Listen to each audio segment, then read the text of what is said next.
Hi everyone, welcome to our new topic, pyramidal numbers. So what are these pyramidal numbers and from where do we get them? Let me start with an example. Who doesn't know about pyramids? So what if you start with 100 blocks and form a square? Now on the top of that, you again put a layer of blocks and you go on doing that in such a way that a pyramid is formed. Then the number of blocks which are used in forming this pyramid will be called a pyramidal number. Everything depends on the type of base you have while forming a pyramid. So different bases give different types of pyramidal numbers. Pyramidal numbers are three-dimensional figure-eight numbers. Figure-eight numbers are nothing but the number of blocks, spheres, dots, etc. arranged in a regular geometric shape. To know more about figure-eight numbers, you can check my videos on that. So pyramidal numbers are positive integers that represent total count of objects which are stacked on a polygonal base to give the shape of a pyramid. Objects can be spheres, blocks, dots, anything. And the base can be a triangle, a square, a pentagon, hexagon, just any regular polygon. For example, if you take 10 solid balls, first take 6 balls and make a triangle like I've done here. You have the first layer. Now on the top of that, place another 3 balls. You will now have 2 layers. Lastly, place 1 ball on the top. This gives you 3 layers. In the first layer, you have 6 balls, then you have 3 balls in the second layer and 1 ball on the third layer. You can see the geometric representation in this figure. All the 3 layers make a triangle. The layers as we move up make a smaller two-dimensional triangle. If we add all the balls in the 3 layers, we have 1 plus 3 plus 6. This gives us 10. This is the pyramidal number. When the base is a triangle, the pyramidal number is called a tetrahedral number, and such a pyramid is called tetrahedron. There are different types of pyramidal numbers: triangular pyramidal number, square, pentagonal, hexagonal, they go on, depending on what type of a regular polygon is taken as a base. Let's look at the triangular pyramidal number to start with. Let's denote it by capital Tn. If we denote the triangular numbers by Tn, that is the number of balls at each layer, then capital Tn is the sum of the first n triangular numbers Tn. T1 will be 1, capital T2 will be T1 plus T2, which is 1 plus 3. You have added the balls in the first and the second layer starting from the top. This gives us 4. T3 will be T1 plus T2 plus T3. That is 1 plus 3 plus 6, which adds up to 10. This is what we had done in the above example. Few things to note. Tetrahedral numbers are even except for every fourth tetrahedral number, which is odd. You can see that the triangular numbers Tn are nothing but 1, 3, 6, 10, 15. In general, the nth number will be n into n plus 1 upon 2. Now, what will be capital Tn? If you start with 1, then capital Tn can be found from small tn. 3 plus 1 gives us 4. 6 plus 4 will give us 10. 10 plus 10 will give us 20. So this is how capital Tn can be found. So is there a general formula? Yes, capital Tn is nothing but capital T of n minus 1 plus n plus 1 upon 2. So here, this gives us n into n plus 1 into n plus 2 upon 6. This is the formula for capital Tn, the tetrahedral number. It is the same as the binomial coefficient n plus 2, 3. Pyramidal numbers can also be found from the Pascal's triangle. You can see here the diagonal gives us 1, 4, 10, 20, 35. These are the tetrahedral numbers you had just seen. Coming to the square pyramidal numbers. If a pyramid is formed on a square base, it gives us a square pyramidal number. It is the sum of objects like spheres, blocks, etc. on each layer. It's noteworthy that most of the pyramids in Egypt had a square base,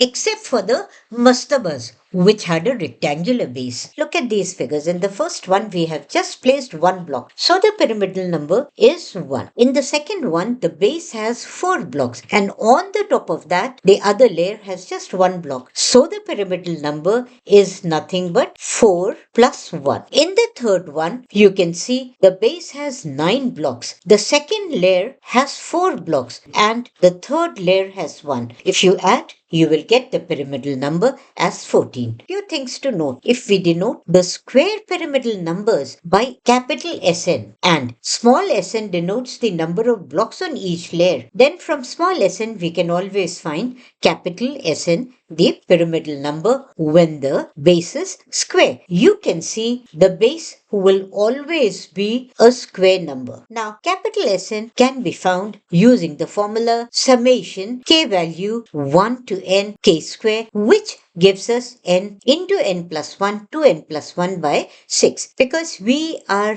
adding the squares at each layer. Then the number of blocks or spheres in one layer parallel to the base are given by polygonal number of given sides, and number of blocks or spheres on the sides are given by triangular number. You must have seen whatever type of base you take, the sides of the pyramid will always be triangular. When the pyramid is formed on a pentagonal base, it gives us a pentagonal pyramidal number. And just like above, if we denote by small pn the number of blocks or spheres in each layer and capital Pn denotes the pentagonal pyramidal number, then from small pn we can always find capital Pn. You can see 5 plus 1 gives us 6, 12 plus 6 gives us 18, and that is how you can add. Capital Pn can be found using the formula n square n plus 1 upon 2. Now, the question is, do we have a general formula so that we can find the nth orgonal pyramidal number? Yes, if we denote it by capital Prn, then that is given by n into n plus 1 upon 6, r minus 2 into n minus r minus 5, where r will be greater than equal to 3 and it belongs to the set of natural numbers n. So all these pyramidal numbers we've just done, the tetrahedral number, the square pyramidal number, the pentagonal pyramidal number, all of them can be found using this formula. Now, for example, if I take r is equal to 6, then my P6r will be nothing but n into n plus 1, 4n minus 1 upon 6. This will give us the hexagonal pyramidal number. The first few hexagonal pyramidal numbers will be 1, 7, 22, 15, 95. It goes on. So by taking r is equal to 7 and by giving different values to n, we can find the sequence of heptagonal pyramidal numbers 1, 8, 26, 60, 115, dash dash. Coming to the applications,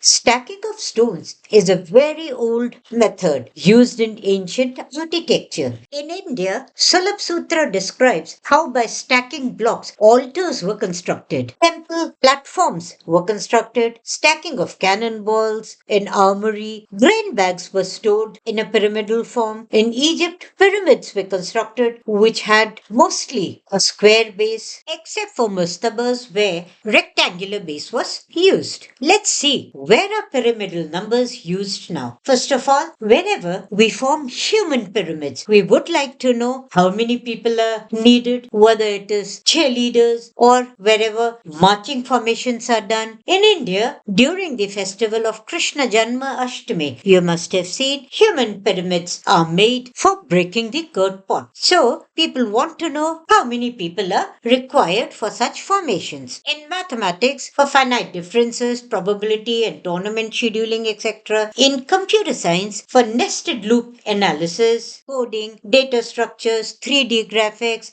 algorithm complexity, network connection, etc. In physics, crystal packing, as atoms in crystals are often packed in pyramidal layers, nanostructures, nuclear shell models. In biology, ecological pyramids are formed. In combinatorics, for layered counting due to repeated addition. In higher dimensional arrangements. The pyramidal number sequences directly correspond to the sums of binomial coefficients and figurate numbers. Hence, they have many uses. Let's look at some more real-life examples. In formation of human pyramids, bowling pins form tetrahedral numbers, formation of billiard balls, handshakes among people, in forming committees, in selections of people or objects. A triple nested loop gives tetrahedral growth 1 plus 3 plus 6 plus 10 dash dash dash, which helps estimate the running time of algorithm. There are many other uses, you can explore that. Thank you for watching. We'll be back with another interesting topic. Until then.